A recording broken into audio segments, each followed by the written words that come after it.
Bonsoir, distingués abonnés de ma page, je vous passe une fois de plus le bonsoir. Donc, je fais cette autre vidéo pour évoluer dans ce que nous avons commencé. Et aujourd'hui, j'ai décidé de vous parler de l'article 17 du système comptable OHADA. Et avant cela, je vais un peu faire un tour sur ma page et également vous remercier parce que je constate que mes vidéos sont suivies dans la mesure du possible. Et je tiens à rappeler que il y a peu je ne m'y connaissais pas sur YouTube, donc et c'est un plaisir de constater que les vidéos sont suivies. Ça, c'est ma vidéo la plus suivie et généralement sur la présentation de la balance à 6 colonnes. Et je rappelle que vous savez, je fais des vidéos beaucoup plus éducatives et dans un volet spécifique, donc qui est la comptabilité, et par conséquent c'est pas toujours aisé d'avoir des milliers de vues. Donc ça, c'est ma vidéo la plus suivie jusqu'à présent. Elle est à ce jour à 1787 vues depuis sa publication. Et quand je viens sur audience, je peux constater avec plaisir et satisfaction que la vidéo est regardée pratiquement chaque jour qui passe. Donc on a des abonnés réguliers, on a des abonnés qui se présentent de façon temporaire sur la page, et vous allez voir là, on va regarder ensemble les dates de publication, et on va remarquer que les vidéos sont ma page est regardée pratiquement chaque jour. Donc on était le 25 septembre 2021, bon ça c'est pour une seule vidéo. Le 24 septembre, 44 personnes, dans le 23, ainsi de suite. Donc c'est pratiquement chaque jour que cette page est consultée par des dizaines de personnes.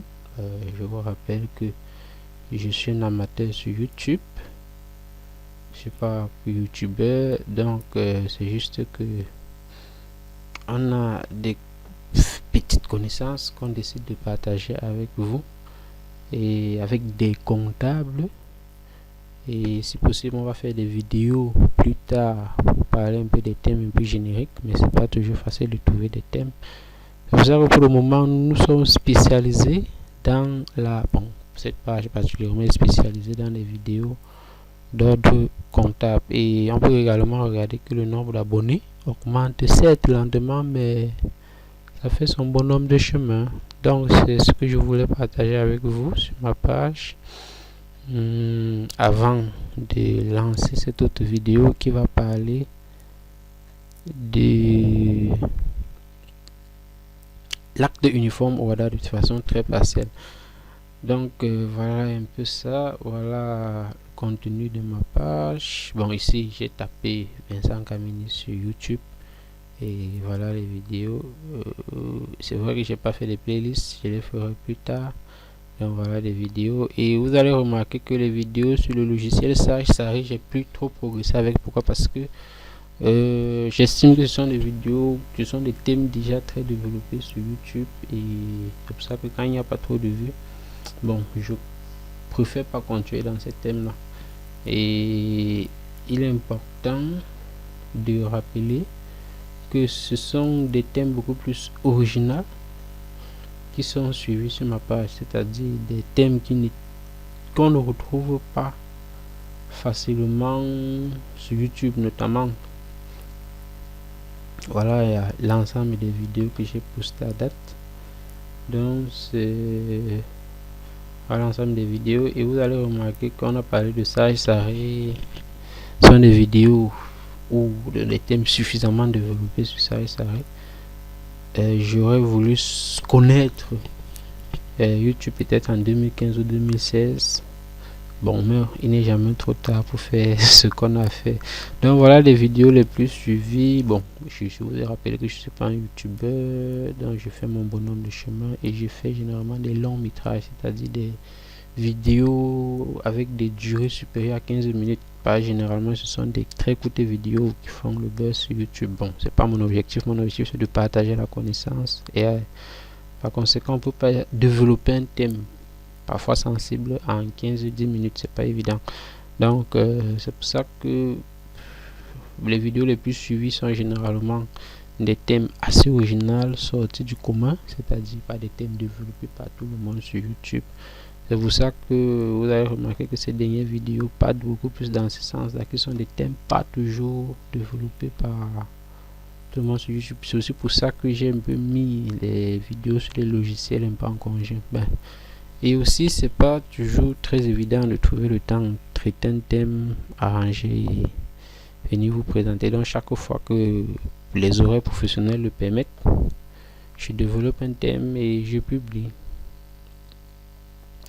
Et généralement, je publie la majorité de mes vidéos le lundi. Donc, ce jour, sur ce, je vous remercie davantage et je vais quitter sur la page et revenir sur le thème du jour. Je vais fermer directement. Je vais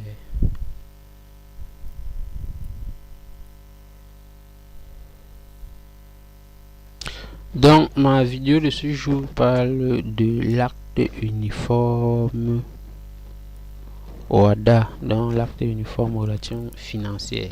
Ici, je vais pas parler de la globalité, je vais être spécifique sur un article qui résume très bien la comptabilité, un article également très utilisé lors des missions de révision de comptes et des missions d'audit pour justifier certains manquements chez les clients à la comptabilité des clients. Donc, je vais très vite quitter sur cette page de présentation de l'acte uniforme OHADA et me rabattre vers le support de cours que nous avons préparé à cet effet. Donc, aujourd'hui, nous parlons de l'article 17 de l'acte uniforme OHADA.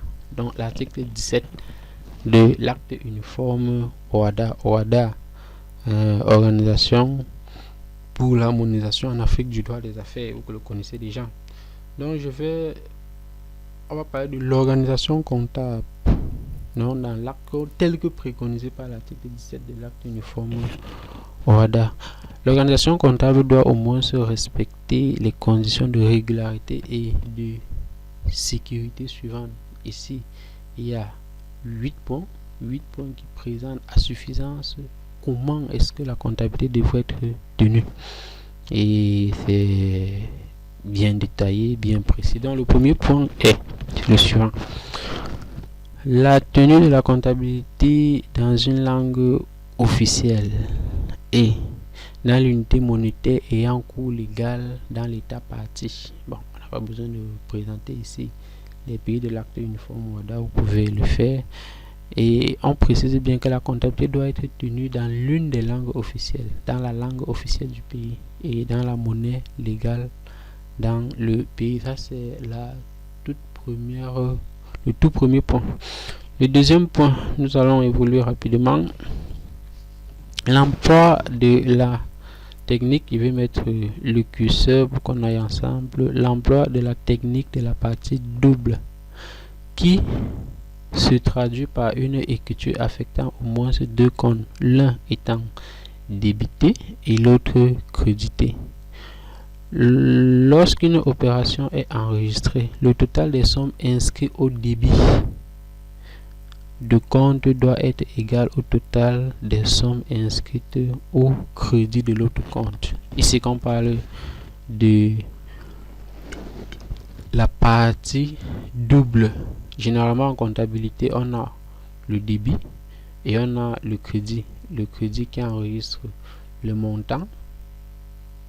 Par exemple, achat de marchandises, on aura 601. On va acheter au client on va acheter au fournisseur qui sera le 401. On dit que les sommes inscrites au débit doivent être égales aux sommes inscrites au crédit. Donc, voilà un peu le deuxième point tel que présenté par l'acte uniforme OHADA en son article 17.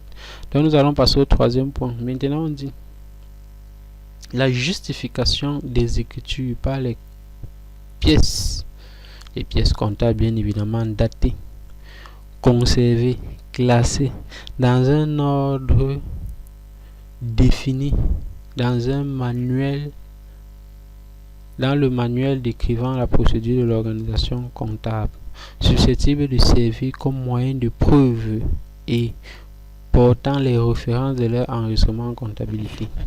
On vous dit ici que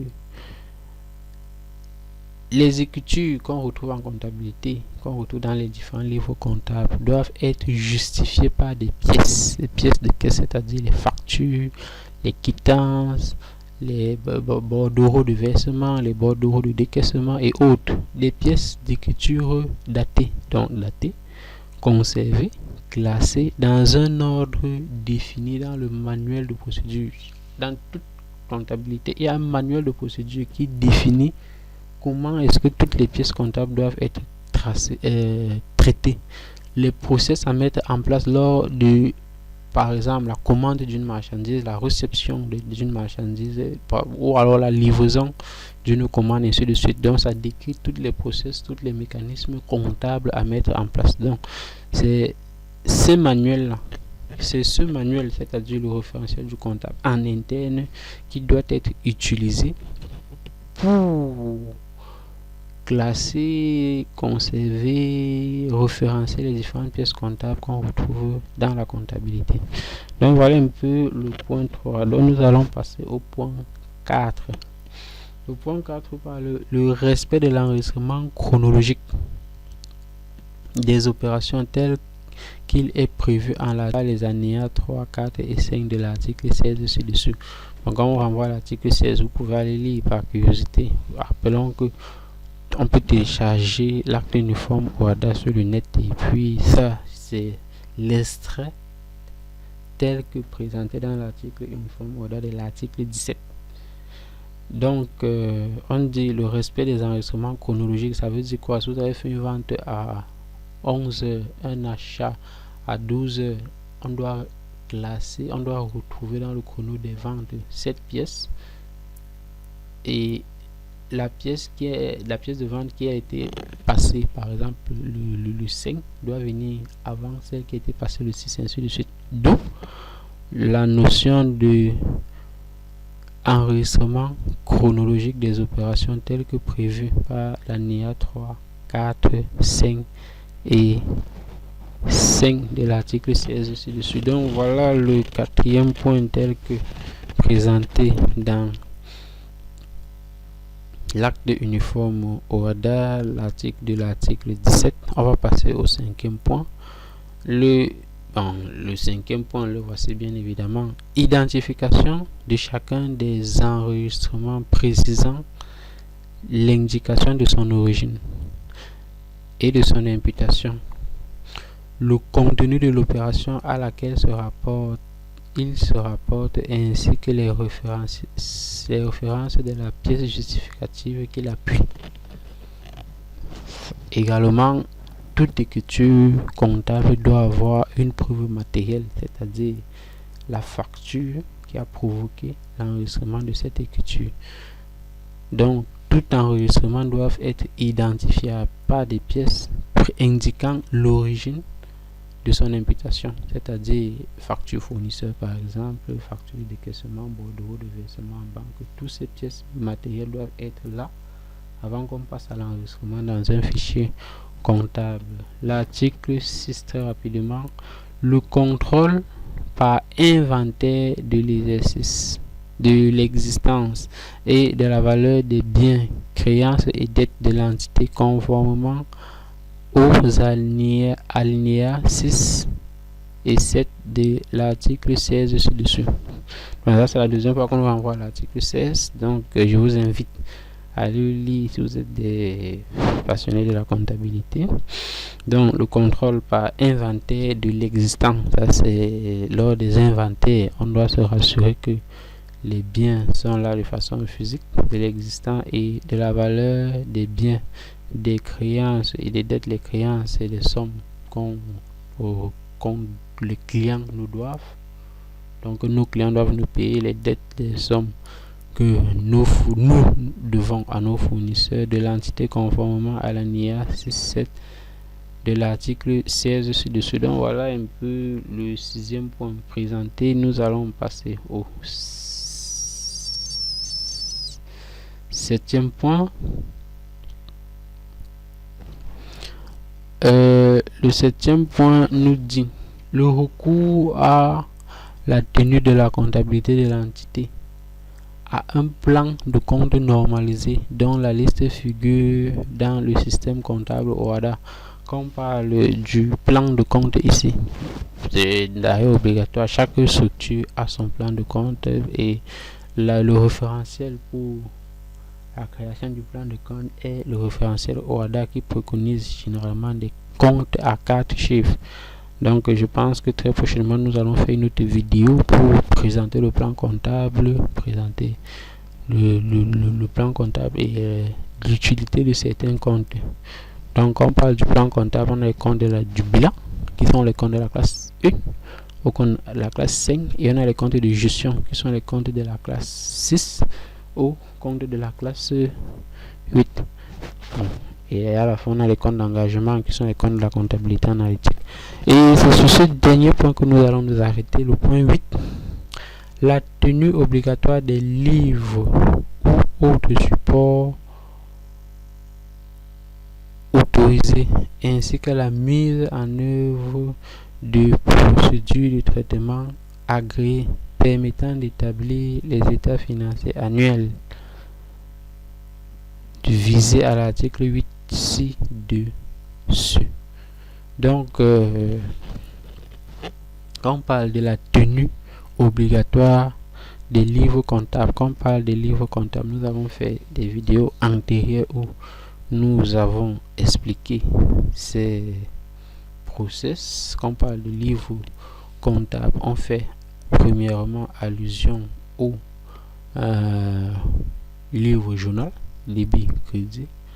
Ensuite, on fait référence au grand livre des comptes qui retrace les comptes entiers de l'ensemble des comptes utilisés dans le journal. Et enfin, on fait allusion à la balance des comptes qui retrace les soldes de tous les comptes entiers qui ont été présentés par notre grand livre. Donc voilà un peu l'ensemble des grands livres comptables. Et tout ceci devant permettre l'établissement des états financiers. Et quand on parle des états financiers, on fait allusion d'une part au bilan organisé en actif et en passif. On fait allusion au compte de résultats, généralement les comptes de la classe 6 et 7, 8. Et enfin, on fait référence au tableau des flux de trésorerie. Et enfin, on fait référence aux états annexes. Donc c'est sur ce dernier point que nous allons nous arrêter pour cette autre vidéo. Nous vous avons dit dès le départ que nous avions 8 points et que ces points étaient les points présenté par l'article 7 qui parle de l'organisation comptable. Comment est-ce que la comptabilité doit être organisée dans une entreprise? Quels sont les principes à respecter? Bref, quels sont les process à respecter pour une bonne tenue de comptabilité? Et sur ce que nous allons nous arrêter. Nous vous remercions et n'oubliez pas de liker. Et si nous avons eu des manquements, de mettre en commentaire pour qu'ensemble nous en débattions. Sur ce, portez-vous bien et je vous aime.